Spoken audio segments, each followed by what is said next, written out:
کبھی آپ کے ساتھ ایسا ہوا ہے کہ آپ بیمار پڑے ہو اور آپ نے ڈاکٹر سے دوائی لینے کی بجائے صدقہ کر دیا؟ یہ کہانی ایک ایسے شخص کی ہے جو بیمار پڑا تو حکیم صاحب کے پاس گیا، مگر دوائی لینے کے لیے نہیں بلکہ دوائی کے پیسے دینے کے لیے۔ جی ہاں، یہ کہانی ایک ایسے شخص کی ہے جس نے بیمار ہو کر بھی دوسروں کو شفا دی اور خود اللہ سے شفا پائی۔ جب انسان اللہ پر یقین رکھتا ہے تو دوا نہیں، دعا کام کرتی ہے۔ یہ ایمان اور توکل کی حیران کن کہانی ہے۔ ہمارے ایک بہت قریبی جاننے والے تھے، ان کی عجیب عادت دیکھی۔ جب وہ بیمار ہو جاتے تھے تو محلے کے ایک حکیم صاحب کے پاس جاتے تھے اور ان کو جا کر دوائی کے پیسے 300 400 دے دیتے تھے۔ حکیم صاحب پوچھتے تھے کہ بھائی یہ پیسے کیوں دے کر جا رہے ہو؟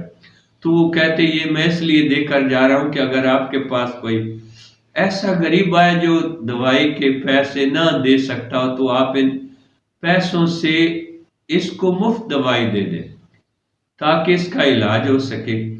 حکیم صاحب کہتے کہ میں سمجھا شاید امیر آدمی ہے اس لیے یہ لوگوں کی مدد کرتا ہے۔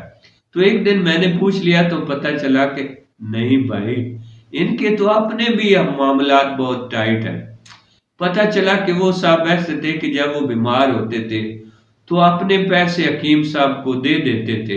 حکیم صاحب جو مستحق کو اس کا علاج ان پیسوں سے کرنا، میرا اللہ مجھے شفا عطا فرمائے گا۔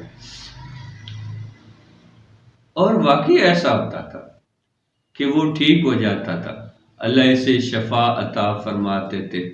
اس کو کہتے ہیں توکل کرنا، اللہ کے وعدوں پر بھروسہ ہونا کہ میرا اللہ میرے ساتھ ہے۔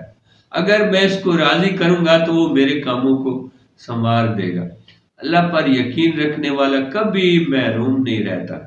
سچی نیت اور مخلص دل سے کیا گیا صدقہ نہ صرف دوسروں کے کام آتا ہے بلکہ دینے والے کو بھی شفا، سکون اور برکت عطا کرتا ہے۔